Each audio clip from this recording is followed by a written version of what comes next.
Hey everyone, welcome back to my YouTube channel.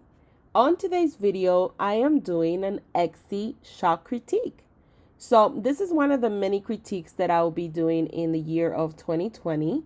If you want to be part of the critique and see if you could win one, I will leave the link below so you could go ahead and join today. So if this is your first time also visiting my YouTube channel, don't forget to subscribe. I do upload weekly videos to help you build an impactful online business. Don't forget to show me some love by liking this video and leaving a comment below with any questions that you may have. So let's go ahead and get started. So I'm doing a critique on the store called Catitude Down South. And the critique is for the owner, Kat Austin. And normally what I do on a critique, I take a particular listing and I kind of talk about product photography. I talk about the title, listing description, on-page SEO factors, off-page SEO factors. I also talk about the curation of the store, branding, and much more. And I break it down into sections so it could be easy for you guys to follow through and take any notes that you would like to take as well. So let's go ahead and look at her store. Now, the listing that I picked to do an audit is this one here. And the first thing I want to talk about is product photography. When you sell on an e-commerce platform like Etsy, or maybe you have your own website, Shopify, it doesn't matter. But when you sell online, it's really important that your product presentation shows exactly what you're selling. You want to make sure that when the person takes a look at this at first glance, they know exactly what they're getting. You don't want them to be confused on what exactly they're buying or what exactly they're looking at. So product presentation is everything when you sell on an e-commerce platform like Etsy.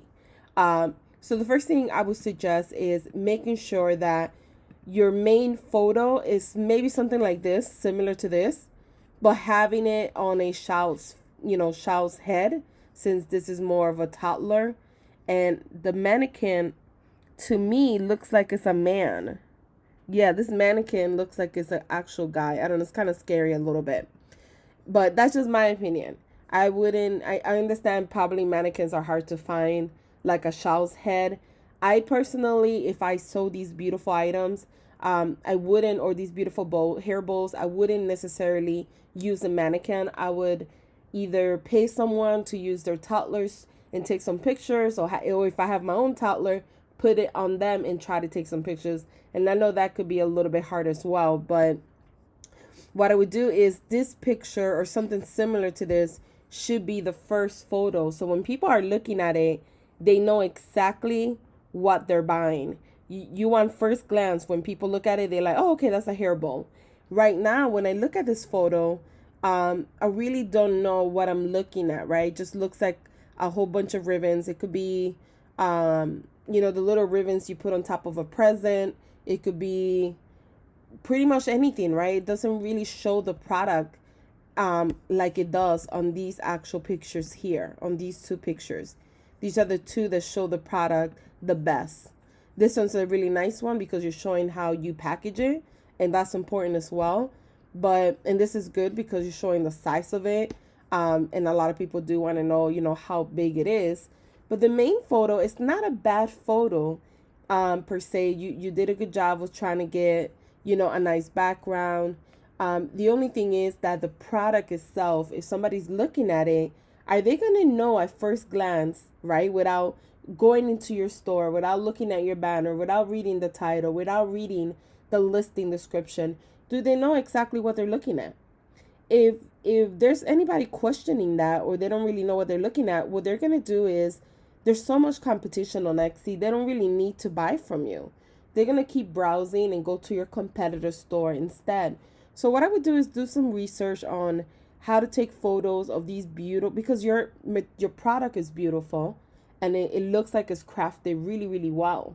So you have amazing talent being able to do hair bows, something that I wouldn't be able to do. However, the presentation of it, that's the problem.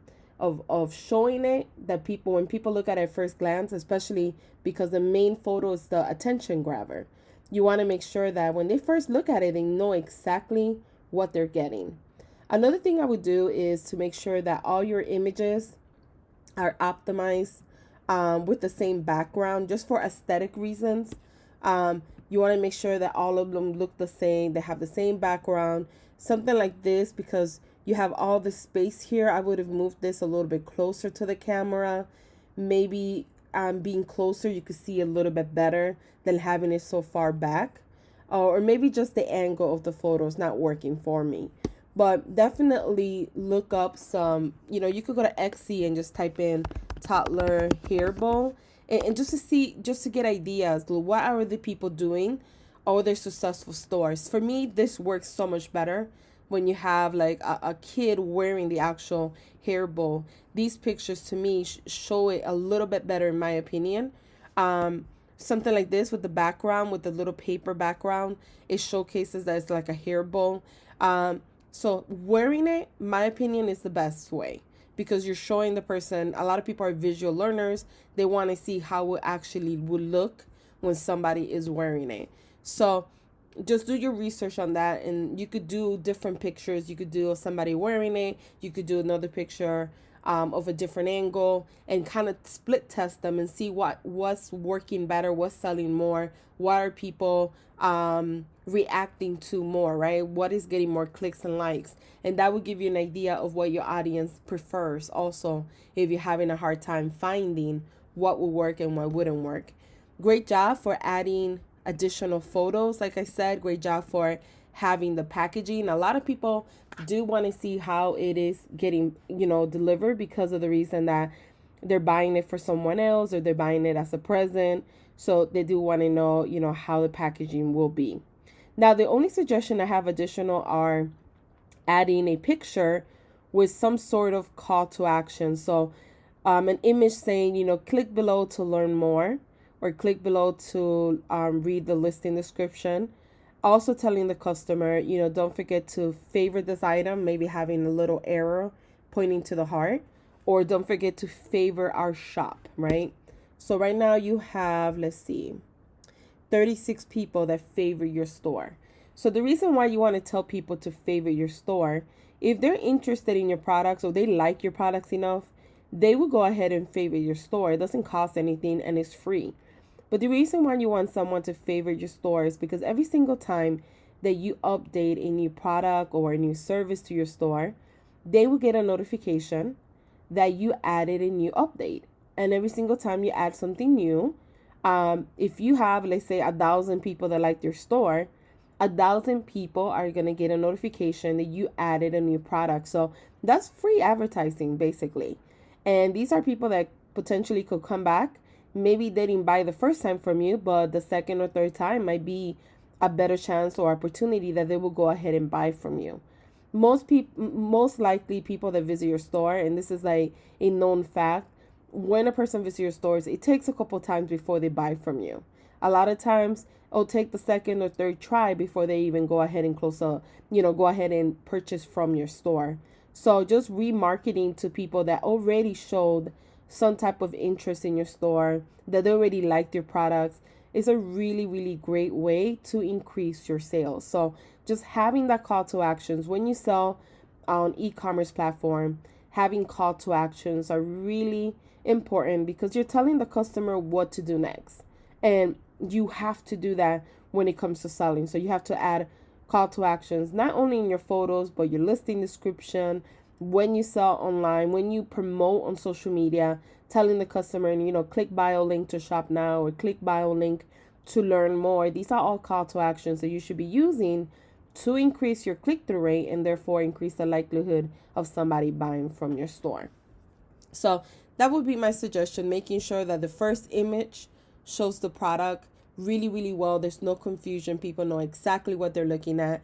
Making sure that additional images showcase the product being used, and then also adding some sort of call to action, telling the customer what to do next. Now, let's talk about your title, right? So starting in October 2018, Etsy themselves said that keyword stuffing is no longer something that they want you to do, because when the buyer is browsing or taking a quick glance, on the title. They don't want them to be confused of what exactly they're getting. And I have a lot of my keywords that, or a lot of my listings that I'm still fixing because my biggest store has 10,000 listings. And it does take a little bit quite of time, I'll be honest with you. But what you want to make sure you do is that your main keyword should be in the beginning of your title. That's just an SEO best practice. You have to put your main keyword in the beginning of your title. That keyword also is the title of your page, basically, is the name of your page. And right now, you're not doing that. You have ready to ship. So you're using that as your main keyword. And if you want to drive traffic to your store, whatever keyword you picked, right, from down here, is supposed to be here. It's supposed to be the main keyword. Keep in mind also that keyword stuffing, like I said, is frowned upon Etsy. On top of that, everything that you put here gets truncated in the search results. So this is what people are seeing on the search results. I'm using eRank right now. This is what people see in the search results. Ready to ship, Valentine hairball. That's all they're seeing. Everything else got truncated. And you want to make sure that your main keyword is in the beginning of your title, because right now your page, this is the name of your page. Ready to ship Valentine hairball hearts. That's the name of your page, basically. And it's not, SEO friendly, basically. So what you want to do is this is ready to ship, you want to remove this, maybe put it at the end of the sentence. You want to put the main keyword, the keyword that you're focusing on, in the beginning of your title, follow with a short description, follow maybe with the, ready to ship today, if you want to add that. But you definitely want to fix this because it's not optimized for SEO. So your title at the current moment is not optimized for SEO.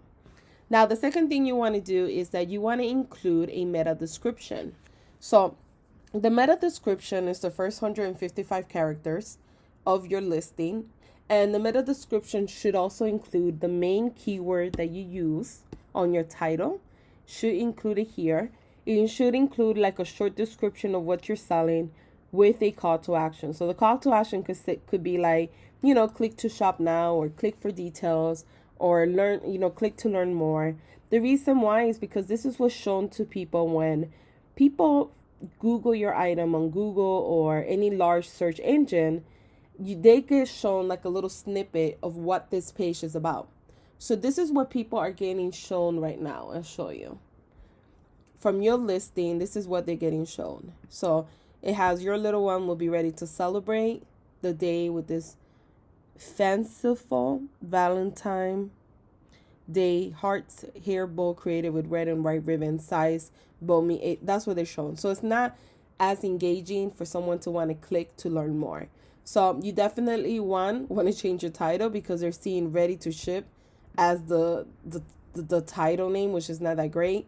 And then your meta description should be removed.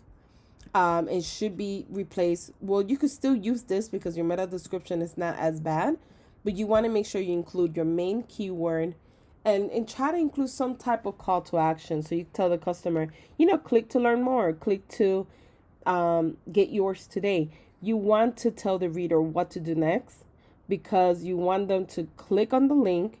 You want them to go to your beautiful store and you want them to shop around. Keep in mind that by you having these call to actions and telling the customer what to do next, it increases the likelihood of them clicking and going to your store. The longer that you're in your store browsing around, they're engaging with your product, they're engaging with your brand, they're learning more about your services, and it does help you increase the likelihood of them buying from you. And this is why it's so important for you to add these call to actions in your actual Etsy listing, in your pictures, etc.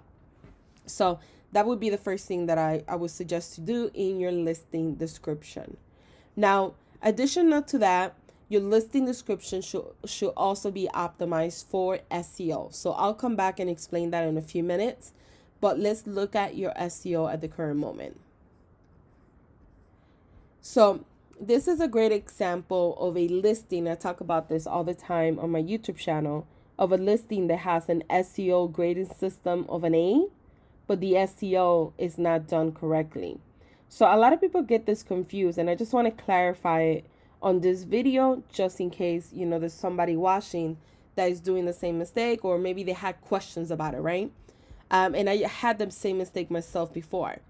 Just because you get an A right here doesn't mean you did SEO correctly. The grading system is basically based on, did you follow best practices? Did you add more than 5 images? Check mark. Did you add a listing description that is over a certain amount of characters? Check mark. Did you use all 13 keywords even if they were all wrong? Check mark. Did you add an attribute? Check mark. Did you add a category? Check mark. Did you do this? Did you do that? If you did everything, you could have put doggy, doggy, doggy, doggy, and use all that as your keywords and still get an A. So keep that in mind. It's just a check mark. If you did as all the things that they're asking you to do when you add a new listing, then you get an A. It doesn't necessarily mean that because you have an A here, right, that you did SEO correctly, that you optimize your title correctly, that you optimize your listing correctly or your store correctly. So just keep that in mind, because I did notice that when I came in here, and I wanted to just bring it to your attention just in case. Now, looking at your keywords, right, what you want to make sure that you do is that when you have a product like as beautiful as yours, you want to sit down, you want to create a list of how would somebody search for this particular product that I sell. And you want to come up with phrases or words that describes what you sell. You could do this either by coming up with ideas yourself, or you could go to the Etsy search results right up here and type in, hair bow, and kind of get some ideas from here as well, right? Hair bows for women or hair bow for girls, right? And get some ideas of what are people typing in, what are people searching for, right? So then you get these ideas here. You copy that one, maybe this one, maybe this one, maybe that one, right? You copy these different ideas, and then what you do is you go to, if you're using eRank, you go to Tools, and you go to Keyword Tool right here, and you type in every single word that you came up with, or words that you found that potentially could be a good contender. From there, you're going to do additional research, because you just don't want to copy what you think people are searching for or what you see people are searching for, because you have to see, is it worth using that keyword?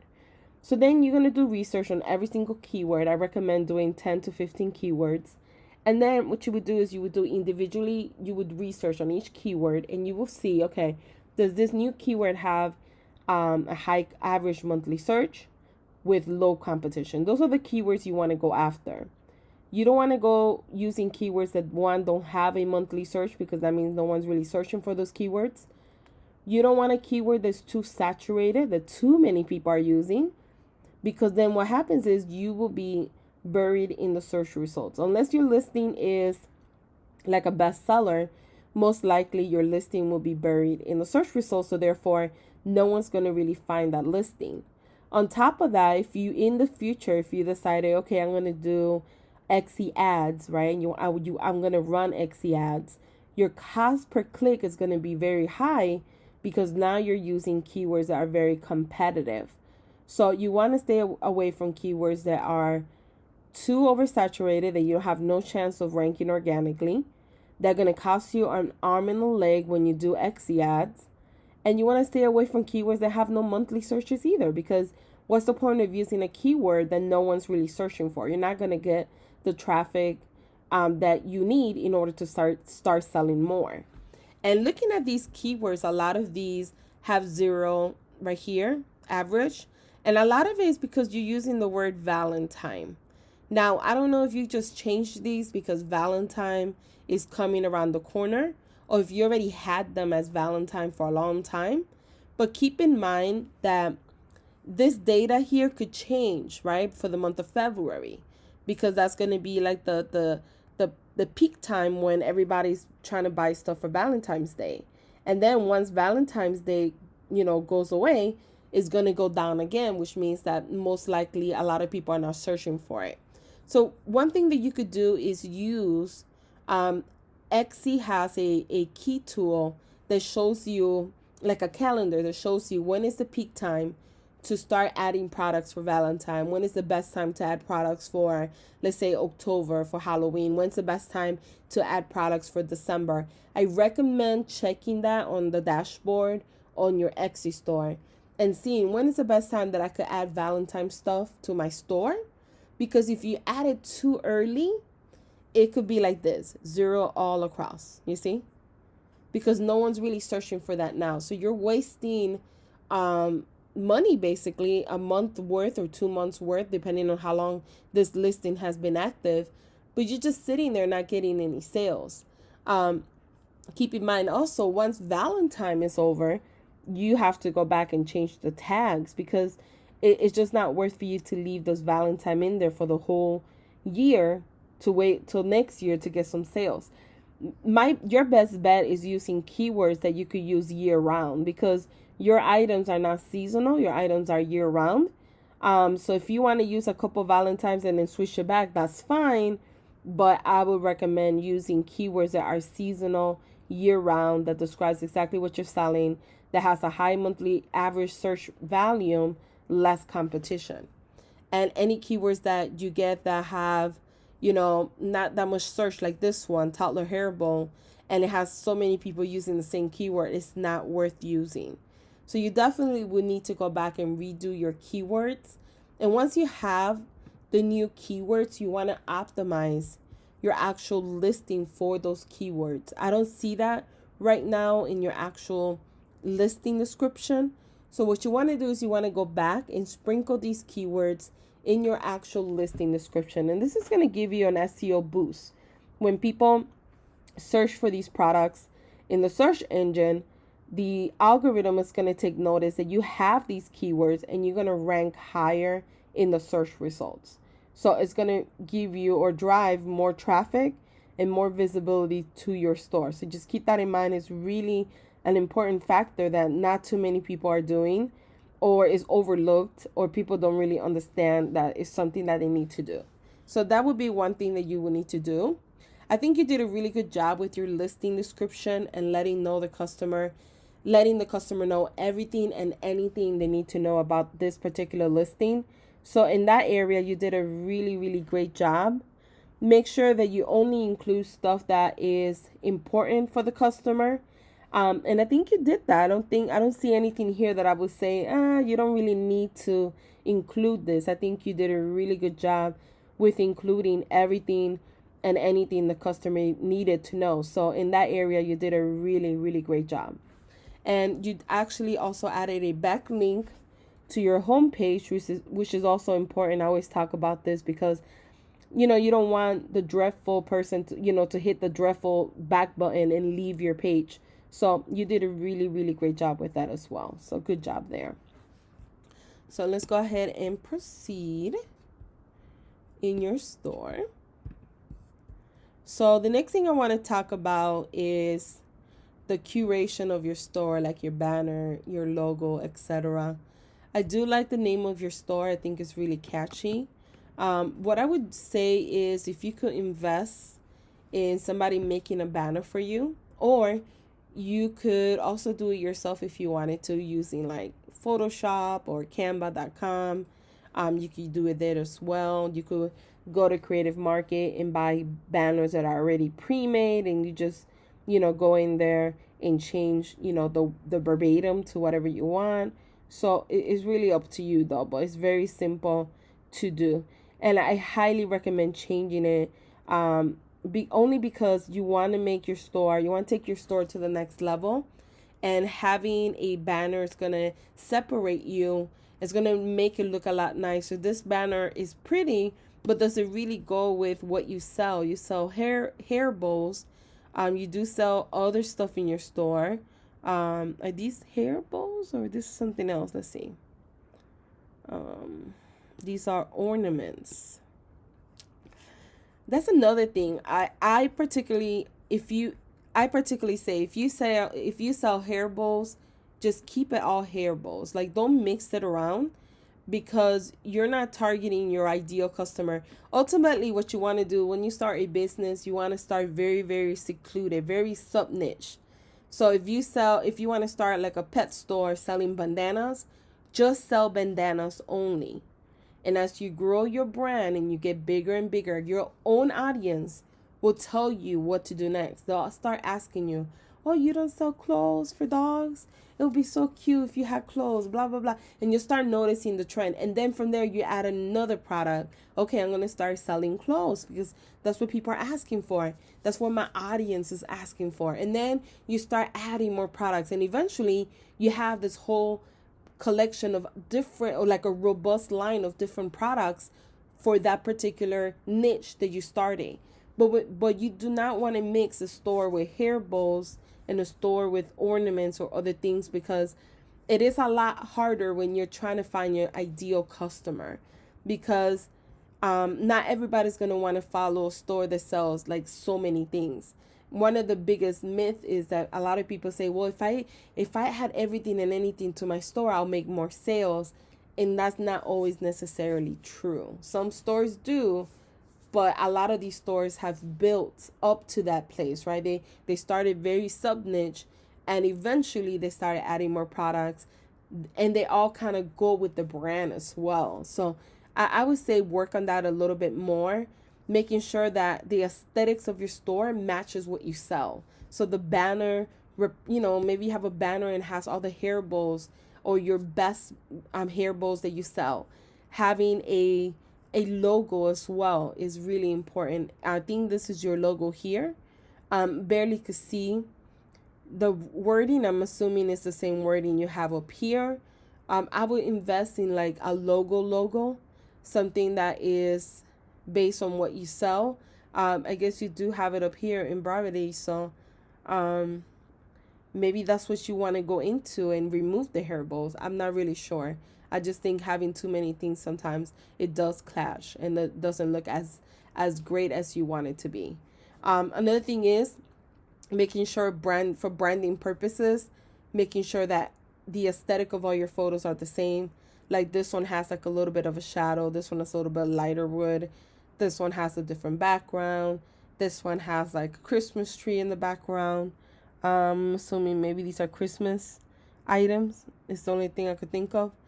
But this says Gamecock inspired, so this is more football. So just thinking about, okay, so how can I make everything cohesive? How can I make everything that has the same background? You do not want somebody to see this picture here, maybe this one and this one on the search results and think, oh, those are from 3 different stores. You want them to know, oh, this is from that one store. You want people to start recognizing you as a brand. And the way that that people start recognizing you as a brand, or the reason why you want that, is because once you become a brand, you could charge premium prices. So something as beautiful as this that you sell for only $8, which is very, very cheap, you could sell it now for like $36 because you're paying more for the brand. It's almost like you go on a Michael course, and buying a purse for $300. You're okay with paying that because you're paying for the brand. But if you went to Walmart and they try to sell you a Walmart purse for $300, you're not going to pay for that, right? Because you're paying for the brand. And it's the same thing when it comes to your business. If you want to scale it to the next level and you want to be able to charge premium prices, you have to make sure that you are a brand. And in order to become a brand, you have to have a banner, a logo, a mission statement. You have to have a very, very niche down, know who is your ideal customer, and then also have the style of all your photos, everything look aesthetically the same, have the same background, have the same message on Instagram, on Facebook, on Pinterest, wherever else you advertise. So this is really, really important to have it all come together. So that would be my suggestion for you. Branding is something that you could Google, or you could go to YouTube. There's so many videos. You could go to Pinterest. There's tons of articles. It's something that I'm all the time working on, all the time trying to improve. There's even places that you could pay them and they do branding for you. They do your logo. They do your banners. They do your marketing, like everything, like your mission statement, what you should put in your bio. They actually do everything, even the packaging, your brand. I mean, everything is across the same. And that's kind of like what you want to do right now. And your photos have to be part of it as well. Great job for adding your journey to Etsy, your About Me story. That's extremely important. One thing that I recommend doing, this is beautiful. One thing that I recommend doing is sitting down, coming up with 10 to 15 to 20, because you don't have that many listings, so it shouldn't be that many keywords, but I would say 10 to 20 keywords that describes exactly what you sell in your store, everything that you sell. And then what you would do is you would use eRank keyword tool, and you would do research on every single keyword. And what you want to do is find keywords that have a high monthly search volume with low competition. Once you find those new keywords, you're going to optimize your whole entire store for those keywords. You're going to, use your keywords in your tagline. You're going to use your keywords in your name section. You're going to use your keywords in the shop announcement section. And you're also going to put your keywords in your title and About Me story section. This is going to optimize your store for SEO. And it does the same thing like the listing. When you optimize your listing description, whenever somebody types in these specific keywords or words, the algorithm is going to take notice that you have these keywords, and it's going to send you additional traffic to your store. And this is something that is really important when it comes to visibility. So always keep in mind that the picture is what gets the person's attention. It's what makes them stop, click, right, to look at your other photos and see if they want to buy from you. SEO is how they actually found you. But your listing description is what closes the sale. It's what makes them want to go ahead and buy from you. So everything goes hand in hand. You can't have one without the other helping the other. But it does take time, especially with the SEO. It's just researching, is taking the time to know who is your ideal customer, who you want to target to, what type of wording you want to use for your listing description that's going to get them engaged, etc. But doing these changes are going to help you, for the most part, get more visibility. I think the biggest thing in your store is branding, SEO, and your photos. Those are the three most important things right now that you could work on to improve and drive more traffic to your store. So thank you for letting me do a critique of your store. I really, really appreciate it. And guys, if you have any questions about anything that I mentioned on this video, let me know in the comment section below. And thank you everyone for watching.